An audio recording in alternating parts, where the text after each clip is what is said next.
तुम्हाला काय मिळालं 10 वर्ष? 5 किलो तांदूळ ना 5 किलो गहू, दुरून पाहू गपचूप राहू आणि मोदी सरकारले मत देऊ 50 रुपये. किती किंमत होते 5 किलो गहू आणि तांदूळाची? एवढंच दिलं तुम्हाला. तुमच्या घराची किंमत वाढवली. अरे काँग्रेसच्या सरकारमध्ये 8.25 लाख रुपयाचं घरकुल होतं. त्यावेळेस सिमेंटची बॅग 260 रुपयात मिळायची. लोखंड 2500 रुपयामध्ये मिळत होता. रेती 1000 रुपये ट्रॅक्टर मिळायची. त्यावेळेस 1.25 लाखात परवडत होता. 10 वर्ष झाले सिमेंटची बॅग 400 रुपये झाली.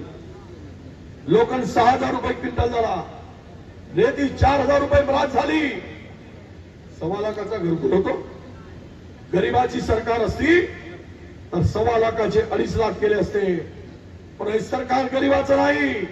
आमच्या राहुल गांधींनी सांगितलं, आमच्या नेत्यांनी सांगितलं, इंडिया आघाडीची सरकार केंद्रात आली तर घरकुलाची किंमत 3 लाख रुपये आम्ही करू आणि गरिबाचं घराचं स्वप्न पूर्ण करू.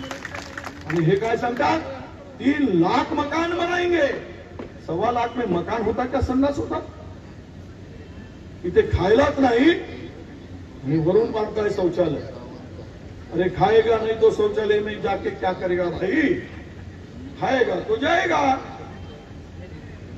नहीं तो संडास पाते देखते रह जाएगा.